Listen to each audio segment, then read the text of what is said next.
Hello, I'm BX Toycat and welcome back to my second channel video. Today I have some more Geography of Toycat for you all. It's over to our second channel series where I talk about geography and the world and stuff. And today I wanted to talk about something which intrigued me. I guess that's the common theme of all Geography of Toycat. Something that intrigued me when I was younger and looked at maps that now I kind of vaguely understand, because it's countries which have parts of, their territory detached from the rest of it. And the biggest example of this, in terms of sheer size, is Alaska, because if you look at Alaska on a map, there's actually a pretty significant gap between where Alaska ends and where, the rest of the US starts, and it begs the question of, how exactly does that work? Because to get from Alaska to, United States, you have to go through Canada. That's a bit weird, right? And there's so many more examples of this that are even worse, and the practical terms are called enclaves, exclaves, or semi-versions of those two things. So I figured I'd explain what those are and why and how they exist in today's video. Hopefully you'll do enjoy it. So with that said, let's get straight into it, and let's start with the easier of the two terms, which is an enclave. So again, I believe this is a French origin word, which is why it's enclave and exclave. But yeah, an enclave is actually a country which is entirely surrounded by another country,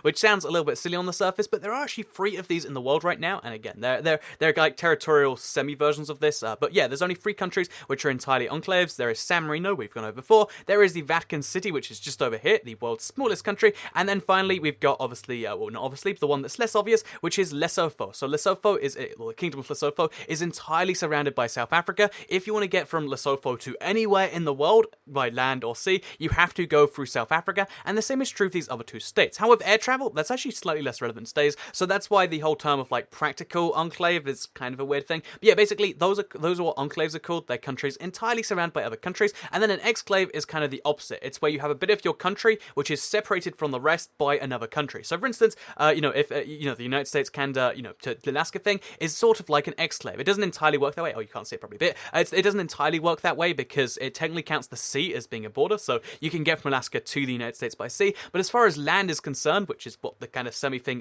practical exclave comes from, there is a no direct connection between Alaska and the United States. And there's lots of examples of this around the world, and I wanted to kind of talk about how they exist, because, again, it's easy enough to say, oh, it's an exclave and that's an enclave and that's the whole thing, but why does that happen? Why does it end up that there's a bit of Russia in the middle of Europe? Why does it end up that, the most controversial example, why does it end up that, there's a random bit of, Palestine disconnected from the rest of Palestine inside Israel? Why are there all these messy borders? I think another big one is Brunei, where the entire country is just 2 entirely separate bits of land. How does this happen? I figured I'd explain a few ways how in today's video. Hopefully you'll enjoy it. Wait, I think I started this already. Whatever, let's just keep rolling. So with that said, let's start with the, my favorite one, which is the one that perplexed me for so long, because it is, Kaliningrad. So this is Kaliningrad right here. It is a Russian exclave just chilling in the middle of Europe. So yeah, although Russia is technically in Europe itself, it's at the very far eastern edge of Europe, but there is a bit of Russia which borders Poland, Lithuania, and, not Belarus, but close to Belarus, as well as, it has access to the Baltic Sea.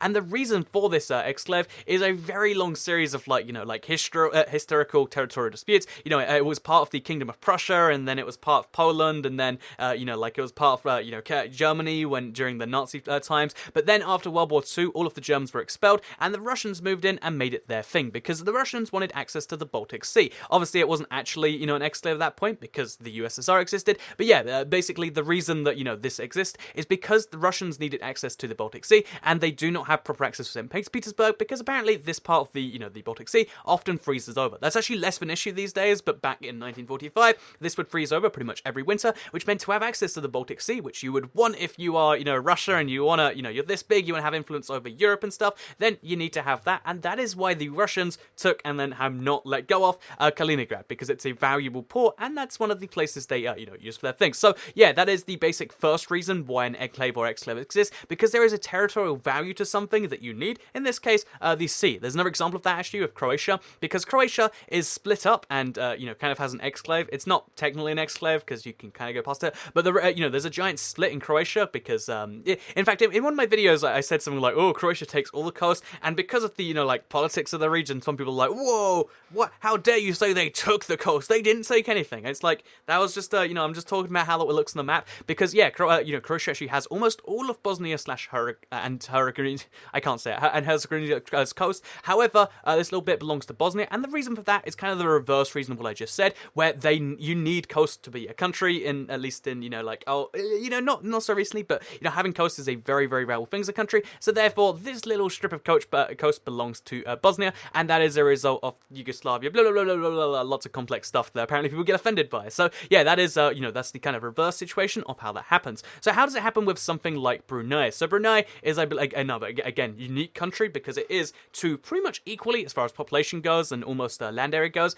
size strips, and this is an example of just like, well, they again, this island is such a mess because it's a country, and then it's a country like kind of being big spoon, little spoon out of the country, and then Brunei exists as two little separate bits in there. And again, the reason for that is when you go back into the territory of the whole thing, and yeah, the long story short on this one is just it was split in two. They're practically connected because you can go from one to the other, and therefore it just kind of works. And again, there's like there's two things that kind of make a country. The land area is one big thing, but there's also the people groups, there's also the history, and as a result of that, sometimes you get countries that want to be part of each other like that, and that's also why you get complex borders, as we've gone over before. The biggest example of enclaves and exclaves used to be India and Bangladesh. I showed it off in a video, and then I think again it changed like 2 weeks ago. I showed off a video, and then suddenly they actually swapped the exclaves and enclaves. So this used to be the messiest border in the world because there was third order enclaves, part of India inside Bangladesh, inside India, inside Bangladesh.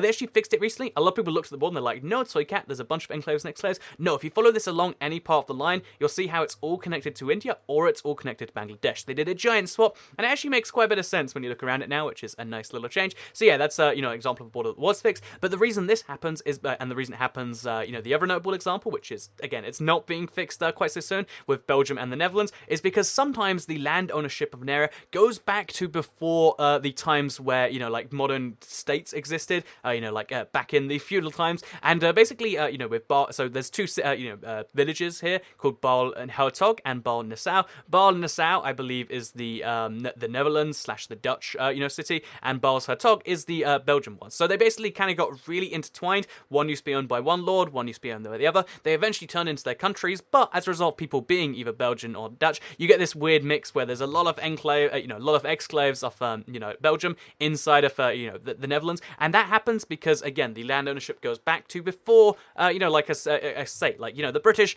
they're famous for just drawing straight lines and calling that straight. This is like almost the exact opposite, right? Where you just like, let's just leave it how it was before, except how it was before leaves messes like this. And I want to do a whole video on Baal Nassau and Baal Hertog at some point because it's one of the most interesting villages in the world, and in fact they actually keep this status today. Like you can fix it, like most countries are trying to do. They actually keep it to this day because it's such a mind mess that people come to visit just to go see it. So it's pretty cool. Actually, just one more thing. If you look on the street, they actually mark the clear borders when you go from the Netherlands to Belgium, etc. So I believe just over here, I think that on the road right there is the Belgium-Netherlands border. So yeah, half people that live in this village live in the Belgium, and half of the people that live in this village live in the Netherlands, which is interesting to me. So yeah, that happens because, again, ownership going back to times. So really there's like 3 big reasons. There's like the ethnic culture, connection. There's the access to the sea in one form or another. Then there's like going back to kind of feudal times. And then, you can kind of look at each individual one and see the reasoning behind it. So for instance, Alaska, it's because they were able to purchase the land from Russia. Russia were kind of scared of having it invaded, so they sold it, by the British. So they sold it to, for cheap, just to, make things a bit messy. There's a lot of, bizarre situations as to why a country can acquire, landmass that way. UK and the Northern Ireland, it's just a remnant of how they used to have all of Ireland and then only have the northern 6 counties now. You can look at every single, enclave or exclave in the world and be like, there's some historical reason for that. And really, that's the point I really want to get across when it comes to like geography and history and weird stuff in the world. There's a lot of things that look really weird because we kind of just go by convention, and that convention goes back quite some time. And this applies to a lot of stuff in the world, and maybe that's the valuable lesson from today. Either way, hope you all enjoyed it. Hope you learned something. Oh wait, couple more examples. Germany has quite a few of them. Because I know one of my favorite ones is like in Switzerland. There's like a tiny bit of Germany that is like entirely separate from the rest. And another tiny one that I actually did forget is Belgium. So I actually misreferenced this in another video. I said that it was a river that was Belgian river running through German land. It actually is a Belgian railway which runs through German land. And this is again where they draw the borders wrong, or they built the railway already. So let me find it very quickly.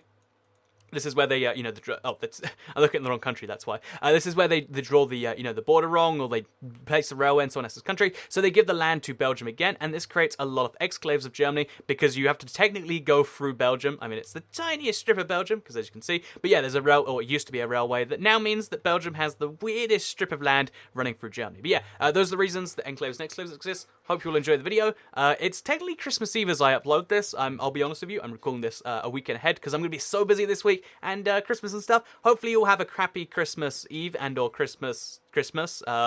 And if you don't, then I probably should have prepared something to say for that. But yeah, hope you'll enjoy the video. Bye. See you all next time. F9.